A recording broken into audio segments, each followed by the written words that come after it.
जय ओम नमः श्री सिद्धेभ्य। परम पुरुष निज अर्थ को साधि हुए गुण ब्रह्म, आनंदा प्रत चंद्र को वंदत हूँ सुखकं।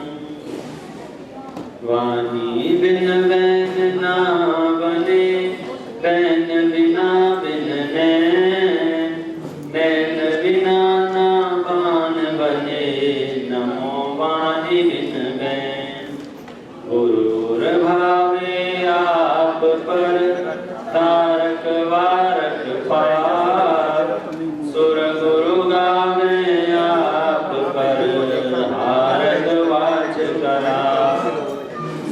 नमो नगन जैन जन, ज्ञान ध्यान धन लीन।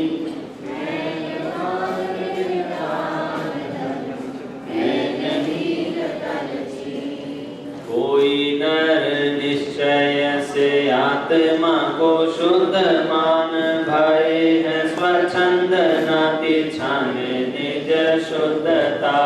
कोई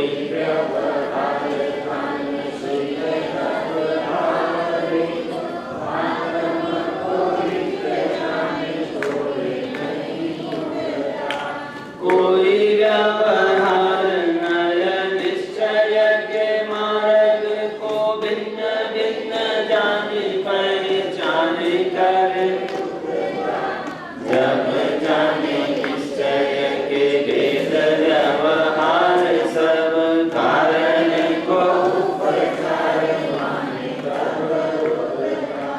कारण को उपचार माने तब बुद्धता। श्री गुरु परम दयालु हो, दिया सत्य उपदेश, ज्ञानी माने जान कर, जानत मूढ़ करे। तज्जयति परम ज्योति, समम समस्तैरनंत पर्यायैः, दर्पण तरैव सकला, प्रतिफलति पदार्थ मालिका यत्र। परमागमस्य जीवं निषेध जात्यन्ध सिन्धुरविधानं, सकल नय विलसितानां विरोधमथनं नमाम्यनेकान्तं। लोकत्रयैकनेत्रं निरूप्य परमागमं प्रयत्नेन, अस्माभिरुपो ध्रियते विदुषां पुरुषार्थ सिद्ध्युपायोऽयं। मुख्योपचार विवरण निस्तर।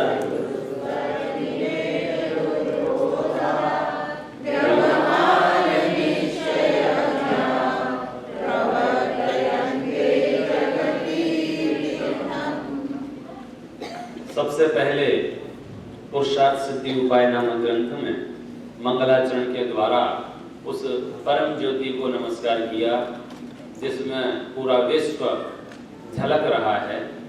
और वह झलकन चूँकि मात्र सर्वज्ञ भगवान के ज्ञान में झलकती है, इसलिए प्रकारांतर से सर्वज्ञ देव को, वीतरागी देव को स्मरण किया। फिर उस जिनवाणी माता को याद किया, जिसका प्राण अनेकांत है। और वो अनेकांत एक अद्भुत विषय है, जैन दर्शन का मौलिक विषय है। कोई पूछे अन्य मतों में और जैन मत में क्या अंतर है, तो आप सबसे पहले उसको बताना, अन्य मतों के पास अनेकांत नहीं है, जैन मत के पास अनेकांत है। अन्य मत वाले उन जन्मांध व्यक्तियों के देखे गए हाथी के विधान की तरह वस्तु का निरूपण करते हैं। हाथी कैसा है? रस्सी जैसा। हाथी कैसा है? खम्भे जैसा। हाथी कैसा है? दीवार जैसा। हाथी कैसा है? तो सब अपने अपने के जो एकांत कथन करते हैं और ये मानते हैं मैं जो कह रहा हूँ वो सच कह रहा हूँ, सामने वाला जो कह रहा है वो झूठ कह रहा है। तो उनका वह मानना सत्य है या असत्य है? तो कहते हैं उनका मानना एकांत होने से असत्य है। अच्छा, अपने एक काम करते हैं, वो 6 प्रकार के एकांत थे अपने पास दृष्टांत में। एक पूंछ जैसा समझ रहा था, एक खंबे जैसा समझ रहा था। अगर उन 6 को मिला दिया जाए तो अनेकांत की रचना हो जाएगी कि नहीं हो जाएगी? नहीं हो जाएगी। 6 को सब देखो, अकेले अकेले तो सब सही नहीं कह रहे हैं, लेकिन अब सबको मिला दो, plus plus plus plus plus, तो इक्वल जो करेंगे 6 स्टेटमेंट थे ना, 1 2 3 4 5 6, सबके बीच में प्लस प्लस का चिन्ह लगा के इक्वल लगा दो, तो बाद में जो आएगा एकांत प्लस एकांत प्लस एकांत प्लस एकांत प्लस प्लस प्लस, तो एकांत अनेकांत बन जाएगा कि नहीं बन जाएगा? हाथी नहीं बनेगा, कुछ और ही चीज बनेगा। हाथी नहीं बनेगा वो 6 कांत हो जाएगा। 6 कांत उसका नाम भले ही अनेकांत आपको लगे, तो भी उसका पूरा नाम यदि लेना होगा तो हम कहेंगे वह मिथ्या अनेकांत है, क्योंकि मिथ्या एकांत प्लस मिथ्या एकांत प्लस मिथ्या एकांत प्लस मिथ्या एकांत प्लस मिथ्या एकांत प्लस मिथ्या एकांत प्लस मिथ्या एकांत इक्वल मिथ्या अनेकांत। तो हमको चाहिए था सम्यक एकांत प्लस सम्यक एकांत बराबर सम्यक अनेकांत। अनेकांत में भी अनेकांत है, खैर अभी अपन उधर नहीं जाते हैं। इस तरह से अनेकांत जो जैन दर्शन का बहुत ही मौलिक सिद्धांत है, उसके आधार से पूरे द्वादशांग को याद किया कि जिनके पास ये अनेकांत है, जिनके पास ये स्याद्वाद है, उनके जीवन में विरोध नाम की चीज बचती ही नहीं है, क्योंकि वे अपने सर्व विरोध को इस अनेकांत द्वारा समन कर देते हैं। फिर पूरे 3 लोक में एक यह जिनागम अद्वितीय नेत्र है, यह कहते हुए आचार्य भगवान प्रतिज्ञा करते हैं, अब हम विद्वानों के लिए यह पुरुषार्थ सिद्धि उपाय की रचना करते हैं। आपकी ग्रेड बढ़ा दी है, थोड़ी सी जिम्मेदारी बढ़ जाती है। जब हम बच्चों से बोलने लग जाते हैं, बेटा अब तुम बड़े हो गए हो, बेटा अब तुम बड़े हो गए हो, इसका मतलब क्या है? इसका मतलब यह है कि अब वो उसको जो हरकतें करता था और अभी तक जिस हरकतों की उसको कोई पनिशमेंट नहीं मिलता था, अगर उसके सामने ये टैगलाइन लग गई, अब तुम बड़े हो गए हो, अब तुम बड़े हो गए हो, तो वो बच्चों जैसी हरकतें नहीं कर सकता है। तो ये आचार्यों का ये इशारा है कि हम विद्वानों के लिए बात कह रहे हैं। विद्वान माने यहाँ समझदार, हम समझदारों से बात करना चाहते हैं, और मैं समझता हूँ आप सब समझदार हैं। आप तो हिंदुस्तान से चुन के यहाँ पर आए हैं ना, तो यहाँ कौन आता है? तो यहाँ सब बहुत होशियार होते हैं, वही लोग आते हैं, तो सब होशियार यहाँ इकट्ठे हुए हैं, इसलिए पुरुषार्थ सिद्धि उपाय चल रही है। मन भी लाए होंगे आज तो। मन तो अब कहाँ भूलेंगे। फिर बहुत महत्वपूर्ण बात अपन ने की वक्ता के स्वरूप की। बहुत भ्रमित होते हैं हम, कभी कभी ऐसा प्रश्न भी उठता है, किसको सुनना चाहिए, किसको नहीं सुनना चाहिए, किस वक्ता से सुने, किस वक्ता से नहीं सुने। धर्म के व्याख्यान करने वाले वर्तमान में ढेर व्याख्यान करता है, किसको सुने किसको नहीं सुने। तो आचार्य देव ने बहुत शॉर्टकट में संक्षिप्त में वो बात कही थी 4 नंबर के श्लोक में, मुख्योपचार विवरण। आवाज 80% है सर। मुख्योपचार विवरण निरस्तदुस्तर विनेय दुर्बोधः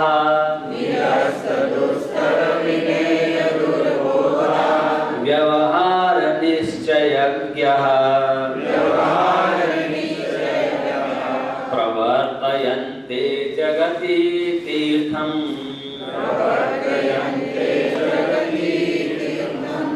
कि जो व्यवहार और निश्चय के ज्ञाता हैं, उनसे इस तीर्थ की प्रवृत्ति होती है।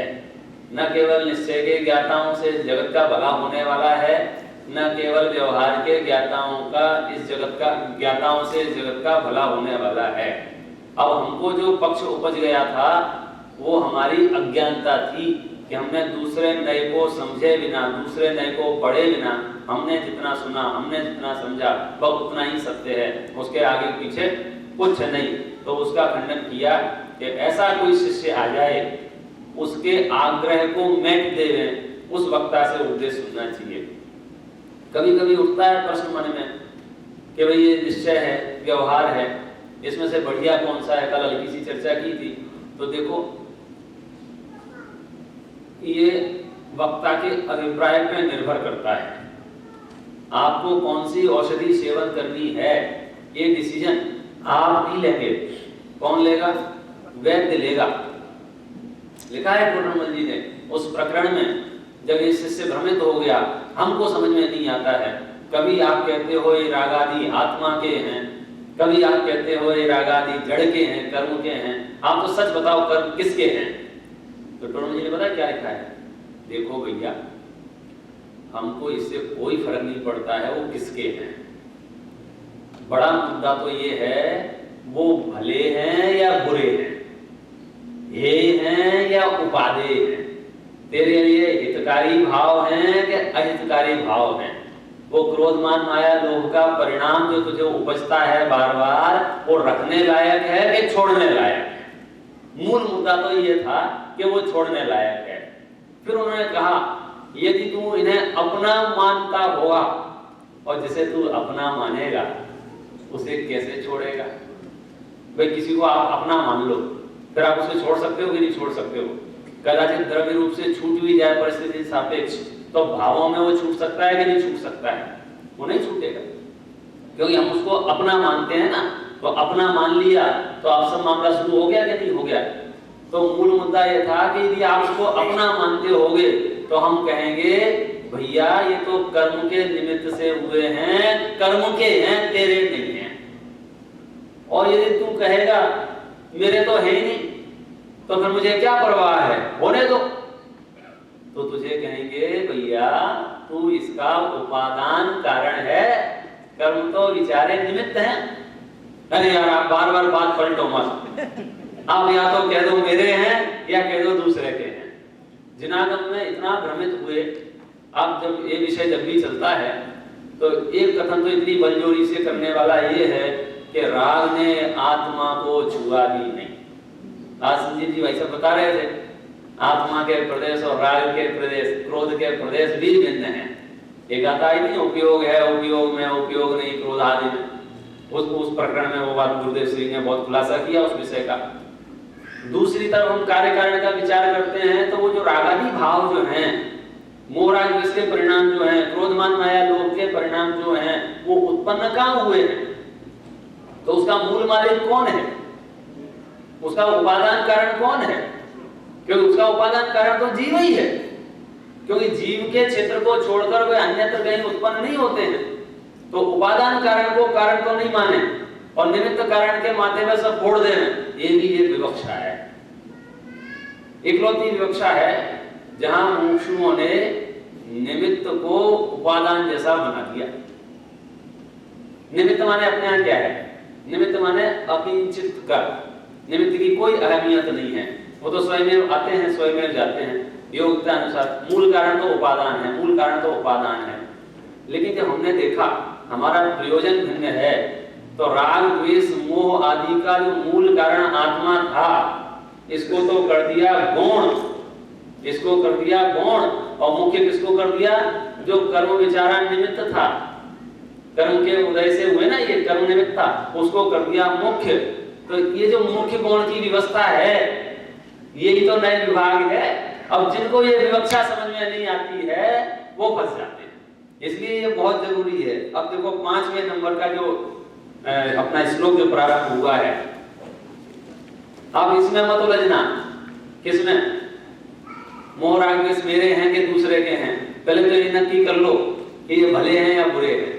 अब बुरे हैं, अब जैसे इनको छोड़ना चाहो वैसे हम बात करेंगे। जैसे शरीर में कोई फोड़ा उत्पन्न हो जाए तो प्रथम तो ये निर्णय करो ये हे है कि उपादेय? हे है कि उपादेय है?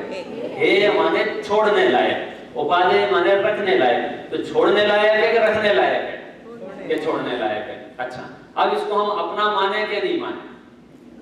अपना माने शरीर का अंग, उसको माने कि नहीं माने?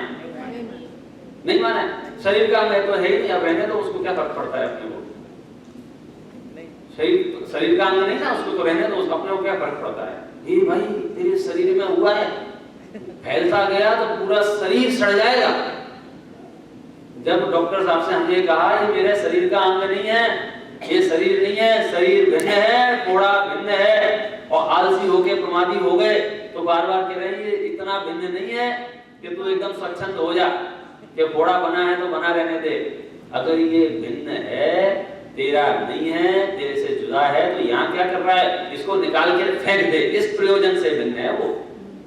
जिनको रागादि भावों से भिन्नता भाषित होती है, फिर वो रागादि भाव आत्मा के पास कर क्या रहे हैं? यदि वो मेरे नहीं है तो, जो आपकी चीज नहीं हो, जो आपकी वस्तु नहीं हो, वो आपके पास रहना चाहिए कि नहीं रहना चाहिए? एक निर्णय, ये मेरे नहीं है, अलग कर दो। और दूसरा ये है तो उसको याद दिलाया कि तेरे नहीं है, ऐसा आलसी होके सो नहीं सकता है। अनेक अनेक कारणों से बताया कि नहीं भैया तेरे ही है। नरक में डंडे तुझे ही खाना पड़ेगा। ये मोह राग द्वेष वर्तमान में अगर तेरी आत्मा में होंगे और तू सोचता होगा मेरे तो हो नहीं रहे हैं, तो नरक में भी फिर यही सोचना मैं तो डंडे खा नहीं रहा हूं।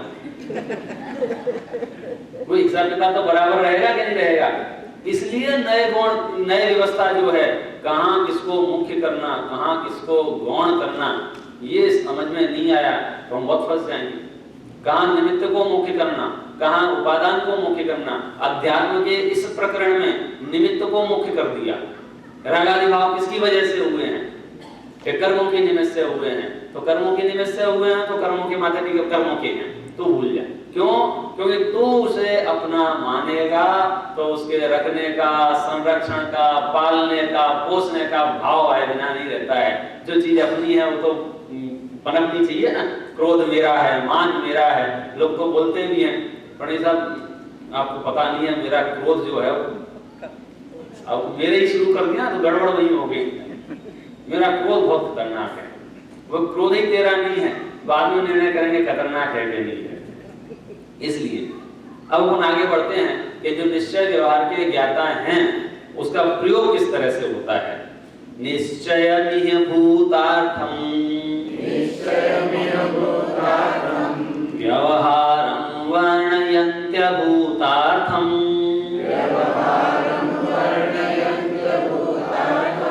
भूतार्थ बोध विमुखः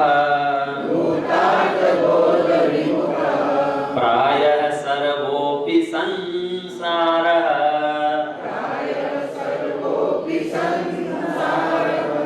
अब हमने दो नयों का कथन किया था, एक का नाम निश्चय था और एक का नाम व्यवहार था। अब उसका थोड़ा सा अर्थ बता रहे हैं। निश्चयम इह भूतार्थम, ये जो निश्चय है ना, ये कैसा है? भूतार्थ। भूतार्थ माने ये है, ये वास्तव में है, ये प्रयोजनवान है।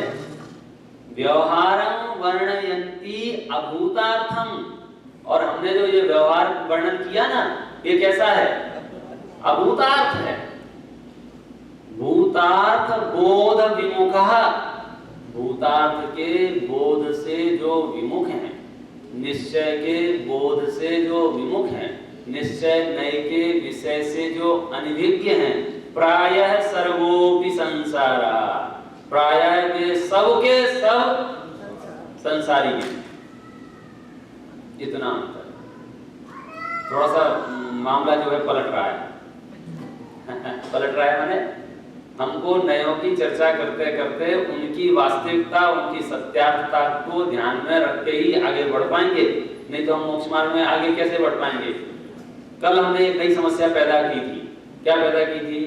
कि वस्तु को कथन करने के लिए अनेक प्रकार के नय थे, तो हमने उन नयों को बांट लिया आपस में। ये नय मेरा, ये नय तेरा, व्यवहार नय मेरा, निश्चय नय तेरा, अथवा निश्चय नय मेरा, व्यवहार नय तेरा। तो कल तक हमने वो तेरा मेरा खत्म करने की कोशिश की कि भैया एक ही वस्तु में एक ही साथ ये दोनों नय रहते हैं। अब चूंकि स्यादवाद की वाणी की मजबूरी है, कथन आगे पीछे होता है, मुख्य गौण करके इसका कथन किया जाता है, इसलिए वो रहते हुए एक युगपत धर्म है उन दोनों में। आप किस धर्म को मुख्य करते हो, किस धर्म को गौण करते हो, ये आपके प्रयोजन के ऊपर निर्भर करता है। अब ये भी बता रहे हैं कि किसको मुख्य करना और किसको गौण करना। इनमें से भूतार्थ कौन है और अभूतार्थ कौन है? तो भूतार्थ किसको कहा है? निश्चय नय को भूतार्थ कहा है, और अभूतार्थ किसको कहा है?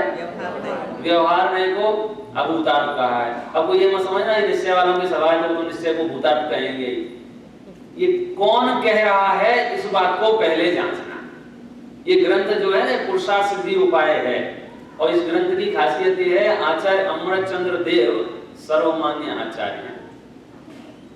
पुरुषार्थ सिद्धि के उपाय का जो विषय चलने वाला है, इस अद्योपांत पूरे विषय में कहीं ये प्रसंग आने वाला नहीं है इस पूरे ग्रंथ में कि वो संप्रदाय का विकल्प किसी को उत्पन्न हो, ये यहाँ ऐसा है, वहां ऐसा है, यहाँ वैसा है, वहां ऐसा है। देखो क्या कमाल हो गया है।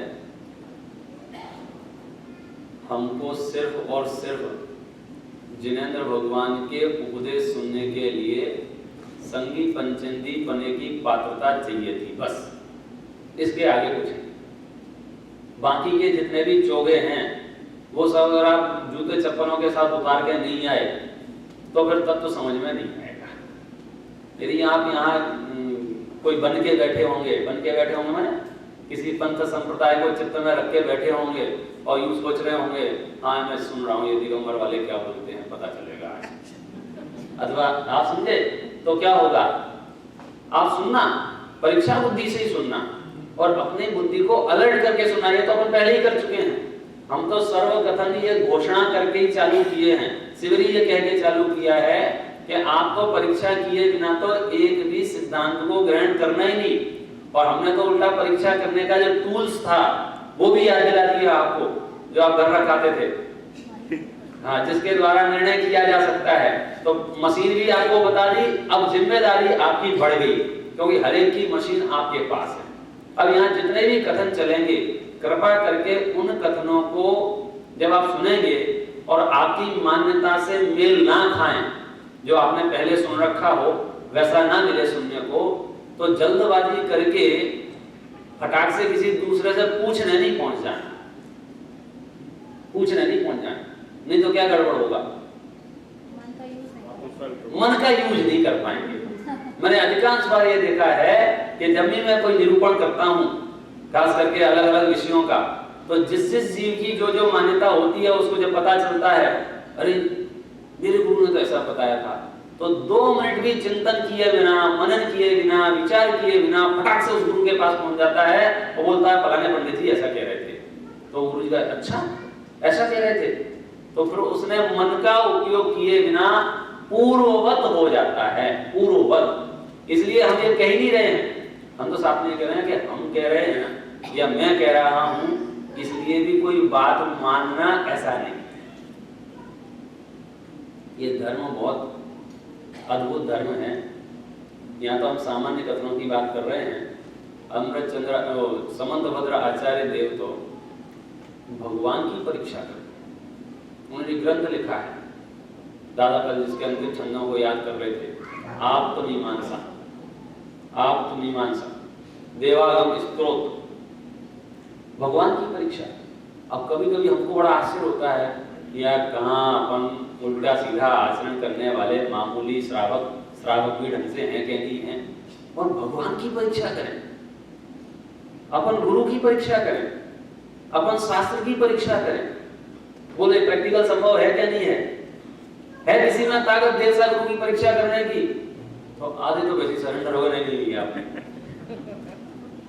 कहां देर 3 लोग के नाग 46 गुण जिनके प्रकट हुए हैं, तीर्थंकरों की परीक्षा अपन करेंगे, गुरुओं की परीक्षा अपन करेंगे। बोलो शास्त्रों की परीक्षा करनी चाहिए कि नहीं करनी चाहिए? कि शास्त्र की परीक्षा करेंगे? तो गुरु की परीक्षा करेगा कि गुरु तेरी परीक्षा करेंगे? बोलो कौन किसकी परीक्षा करेगा? मैं देव की परीक्षा करूंगा, देव मेरी परीक्षा करेंगे। मैं गुरु की परीक्षा करूंगा कि गुरु मेरी परीक्षा करेंगे? आप गुरु की परीक्षा करोगे? खतरनाक लोग हैं आप। ऐसे लोगों से लोग घबराते हैं, डरते हैं। हमारा है। अच्छा, आपके अगर पेट में दर्द हो रहा हो और 1-2 बार उल्टी हो, उसमें ब्लड आ गया हो, अब इतना तो पक्का हो गया आप बीमार हैं, पेशेंट हैं। अब आपको दिखाने जाना है, तो आपको दिखाने जाना है ना, तो आप सबसे पहले क्या करोगे? इसको दिखाने। किसको दिखा? कितने सारे डॉक्टर हैं, किसी को भी दिखा लो। क्यों, क्या दिक्कत है? विश्वास आना चाहिए। तो आप डॉक्टर की परीक्षा करोगे कि नहीं करोगे? आप अंगूठा छाप और उसके पास ढेरों डिग्रियां हैं, वो MBBS है, वो MD है, उसने लाखों रुपए खर्च करके वो डिग्रियां हासिल की हैं। ऐसे डॉक्टर की परीक्षा हम और आप जैसे अंगूठा छाप लोग करेंगे? अब बताओ, वो डॉक्टर की परीक्षा अपन करेंगे या डॉक्टर अपनी परीक्षा करेगा? डॉक्टर भी अपनी परीक्षा करेगा, लेकिन पहले परीक्षा कौन करेगा ये बताओ? डॉक्टर पहले परीक्षा करेगा कि हम पहले परीक्षा करेंगे? पूरे गांव में सबसे बढ़िया डॉक्टर कौन है ये निर्णय कौन करेगा? पहले डॉक्टर के हम करेंगे। तो इस पूरे विश्व में जितने भी देवी देवता बनके घूम रहे हैं, इनमें असली देव कौन है ये निर्णय कौन करेगा? इतने सारे गुरु भटक रहे हैं, इतने सारे, उसमें लिखा है सर्वेषाम आप्तता नास्ति कश्चिदे भवेत् गुरु। पढ़ने लायक है सच में। शुरुआत यहां से की है उन्होंने। यदि आप जैन कुल में उत्पन्न हुए हैं और देवसा गुरु की आराधना करना चाहते हैं, जो लक्षण बनाए थे ना अपने परम ज्योति के, उस लक्षणों के अलावा दूसरी बात नहीं की है। उसमें तो प्रश्नोत्तर जो है संवाद पैदा किया है, बड़ा रस आता है, कभी कभी याद आ जाता है। तो मानो भगवान ये कह रहे हो तुम मुझे इसलिए पूज, क्यों? क्योंकि मेरा जो है ना इतना बड़ा समोसन लगा हुआ है और मेरे पास देवों का आगमन होता है। देवागम नभोयाना चामरादि भूतिया माया विश्व विदृश्यन्ते नातस्तमसिन्यो महान। देवागम स्तोत्र की शुरुआत आचार्य समंतभद्र स्वामी ने भगवान की भक्ति की शुरुआत यहां से की। हे भगवान, मैं आपको इसलिए नमस्कार नहीं करता हूं क्योंकि आपके पास देवों का आगमन होता है। मैं आपको इसलिए नमस्कार नहीं करता हूं क्योंकि आपका विहार आकाश में होता है। सोचना अपनी अपनी खोपड़ी को छोटे छोटे चिल्लर चमत्कारों से कैसे प्रभावित हो जाते हैं। यहाँ आचार्य भगवान कह रहे हैं मैं आपको इसलिए नमस्कार नहीं करता हूं कि आप हवा में उड़ते हो। भगवान का विहार कहाँ होता है? आकाश मार्ग से होता है ना, इसलिए बोले हम नमस्कार नहीं करते आपको।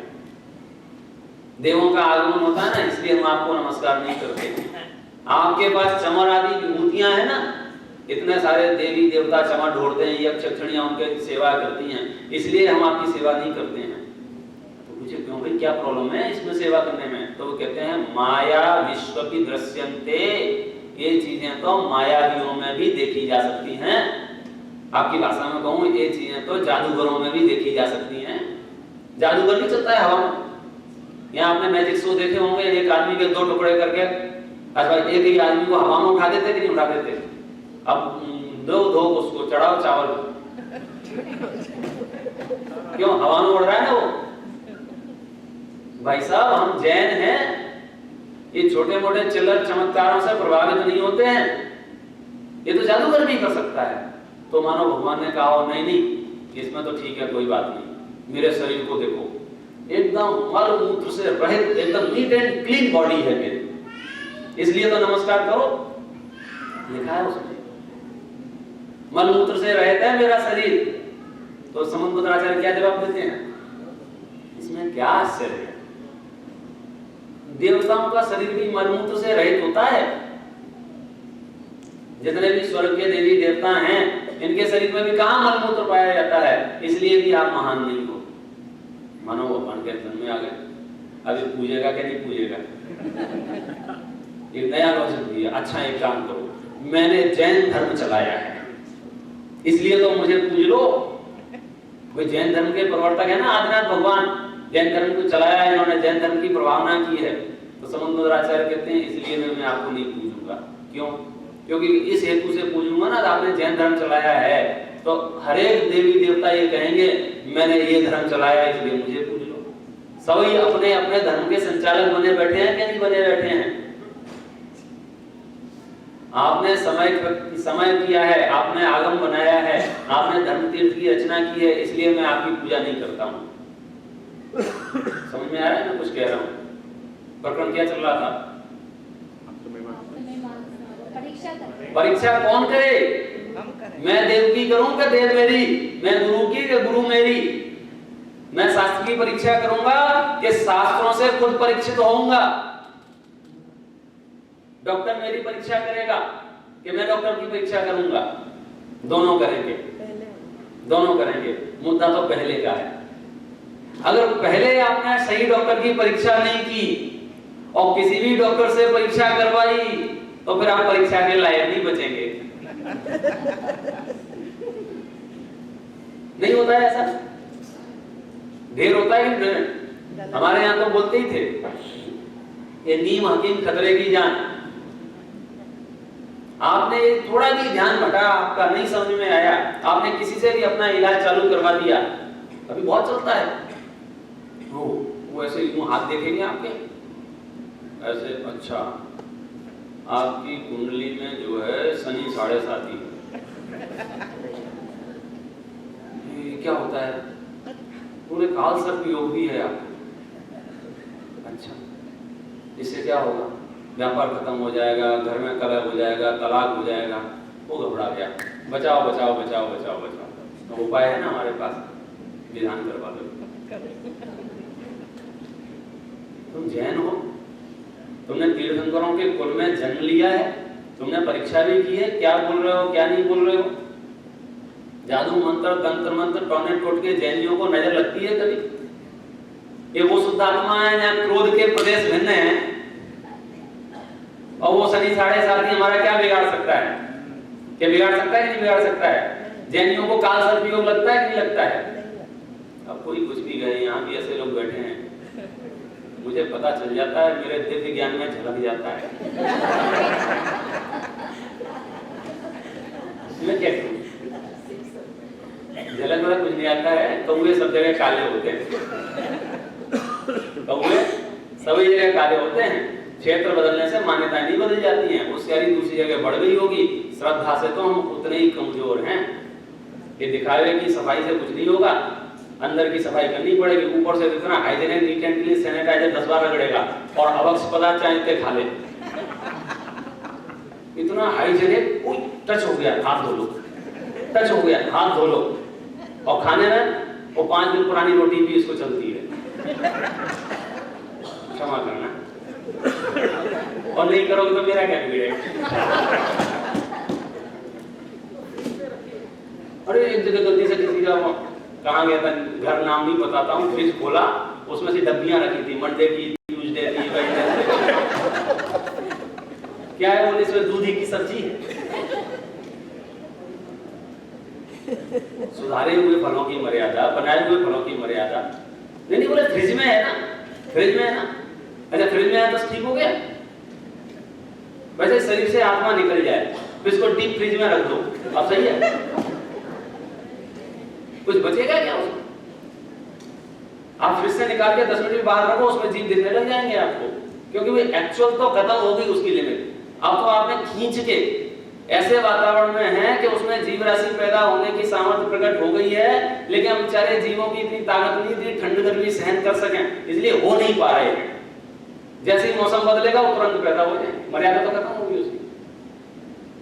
ऐसे बहुत साफ सुथरा है पूरा अमेरिका, नीट एंड क्लीन, और जीवों को काट काट के खाए हुए। कहाँ की इतनी हाइजीनिकनेस? जब तुमने मुर्गा बकरा ये काटे होंगे तो उनका पेट खाया होगा, तो उनके पेट में जो पट्टी होगी वो खाई होगी कि नहीं खाई होगी? तो क्या बोलता है? साफ सुथरे, साफ सुथरे। ये दिखावे की सफाई से कुछ नहीं होगा भाई साहब। परिणाम शुद्ध करोगे तो थोड़ा सा मार्ग आगे बढ़ेगा। तो बोलो कौन किसकी परीक्षा करेगा? मूल विषय पे आओ ना, इधर क्यों परेशान कर रहे हो? जो खा रहे हो खाते रहो। परीक्षा कौन किसकी करे? मैं गुरु की परीक्षा करूं कि गुरु मेरी परीक्षा करे? कि प्रथम तो मुझे गुरु की परीक्षा करनी पड़ेगी, प्रथम तो मुझे देव की परीक्षा करनी पड़ेगी। हाँ, यदि मैं हुंडा सर्पणी काल में पैदा ना हुआ होता, तो ये गुरु कुदेव कुशास्त्री ही ना होते, तो मेरी ये झंझट नहीं रहती। या तो मैं अधर्मात्मा होता या मैं धर्मात्मा होता, कुधर्मात्मा नहीं होता। ये अनेक कल्प कालों की इसी की ये घटना है, जिसमें आपको तरह तरह के देवी देवता पाए जाते हैं। ऐसे ऐसे देवी देवता पाए जाते हैं जिनकी विश्व में सत्ता ही नहीं है, अस्तित्व ही नहीं है। कुछ देवी देवता तो है लोग काल सर्प योग हो जाएगा, भैया जैनी है हमको नहीं होता है। तुमने भजन नहीं सुना है जैनियों का? मैं तो हर जगह सुनाता हूँ, मुझे रहा नहीं जाता है, कितनी बार सुना दूं, मैं सुनाता ही हूँ। आज संडे है इसलिए सुना रहा हूँ, फुर्सत में बैठे ना, छुट्टी लेके आए।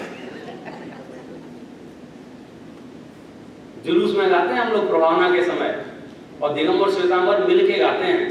2-4 चीजें ही हैं जिनमें हमारी कोई मतभेद नहीं है, बड़े प्रेम भाव से एक साथ गा सकते हैं। जुलूस निकलता है, इतना समझो कहना चाहिए फेमस भजन है वो।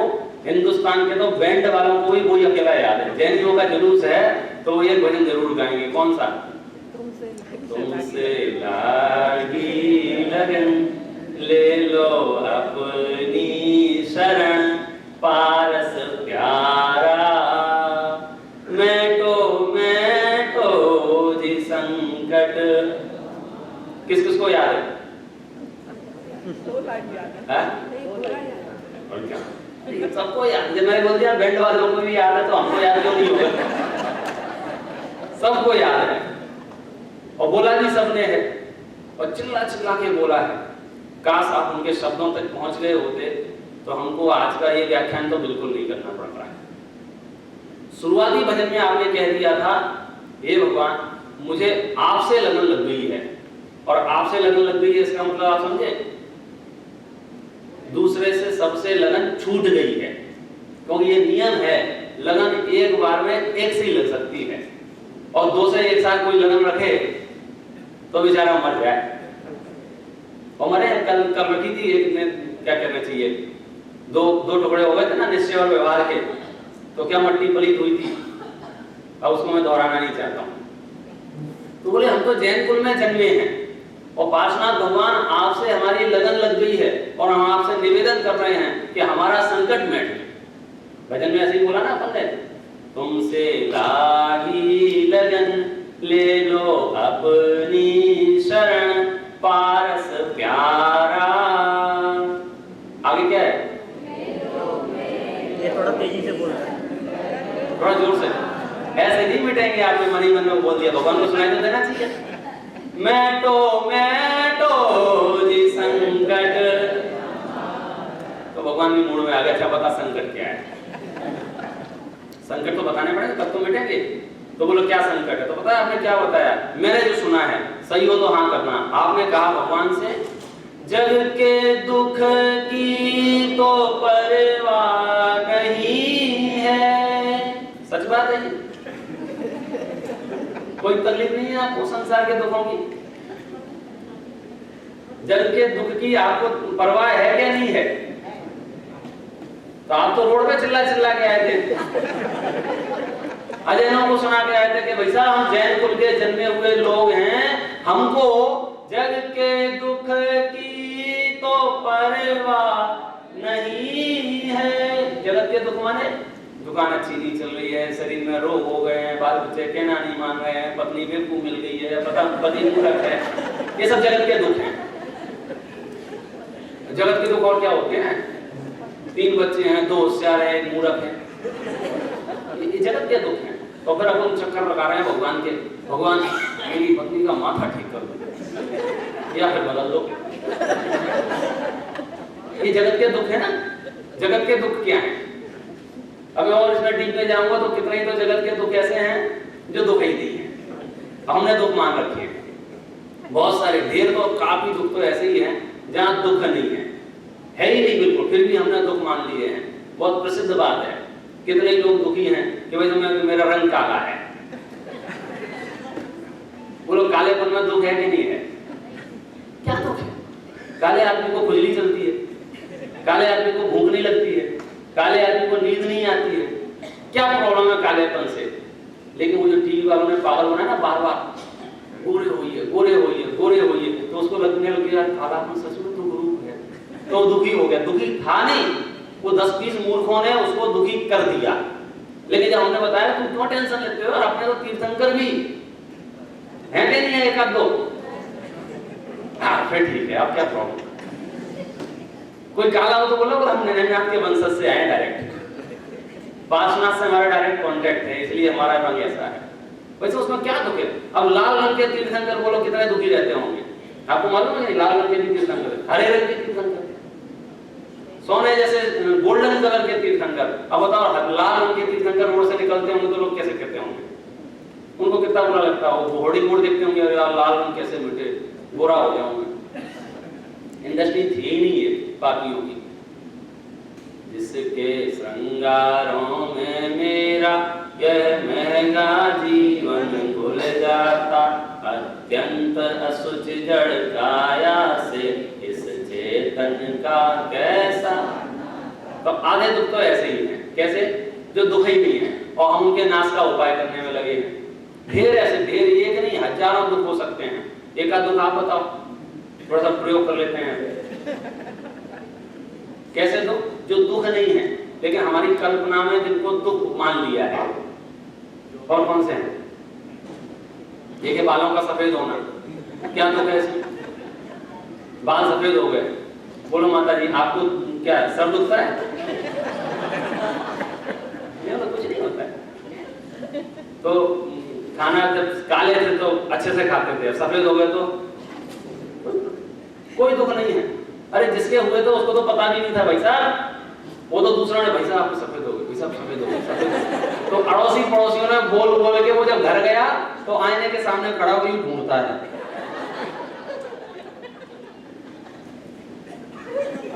हो गया सुखी अब। अरे एक और दूसरा,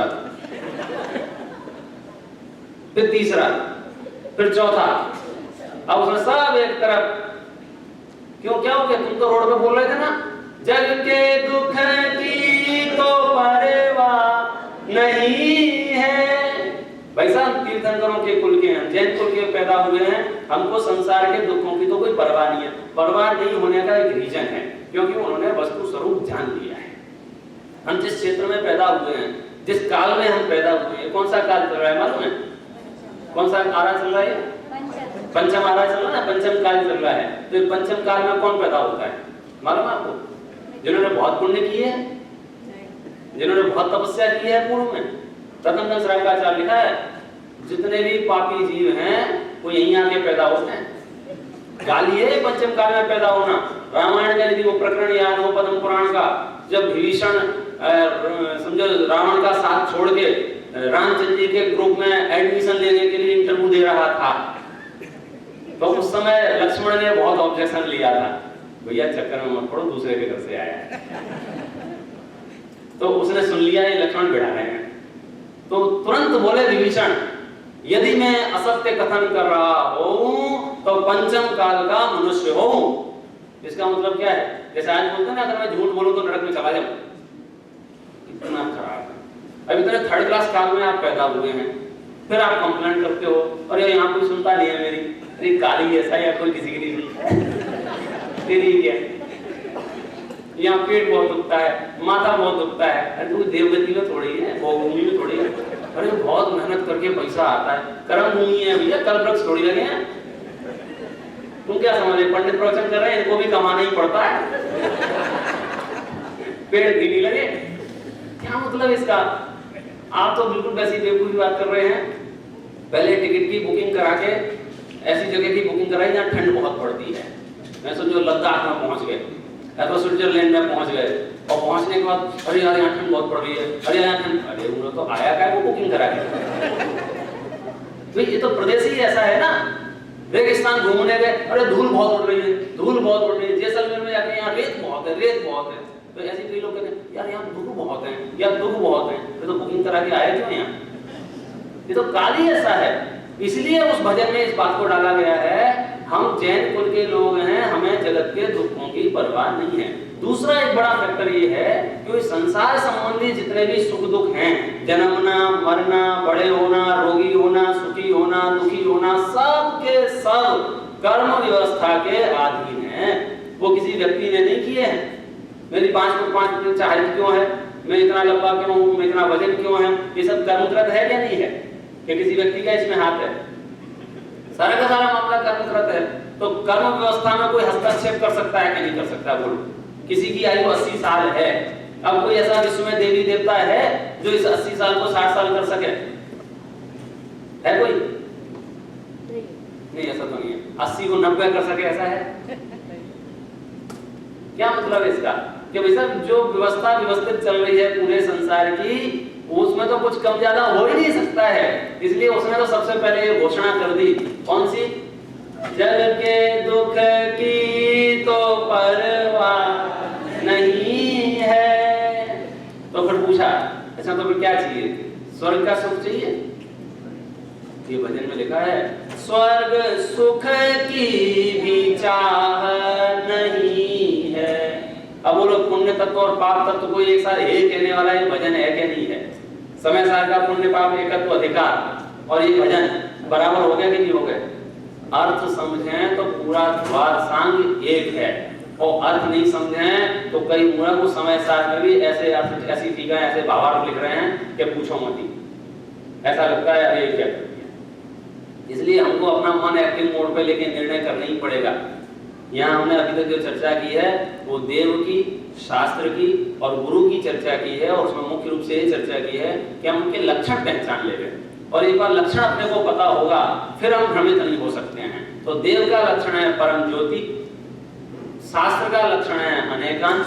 तो इन लक्षणों से हम निर्णय कर सकते हैं ये शास्त्र है, ये देव है, ये गुरु हैं, और उनका अपना अभ्यास करें। और यहाँ जिस क्रम में अपनी चर्चा कर रहे हैं कि निश्चय नय और व्यवहार नय का कैसे उपयोग करना, कौन सा इसमें से भूतार्थ है, कौन सा इसमें से अभूतार्थ है, उसकी चर्चा अपन ने अभी तक यहाँ पर की है। अब यहाँ पर आदरणीय डॉक्टर साहब पधार चुके हैं, उनके प्रश्नों का बोला।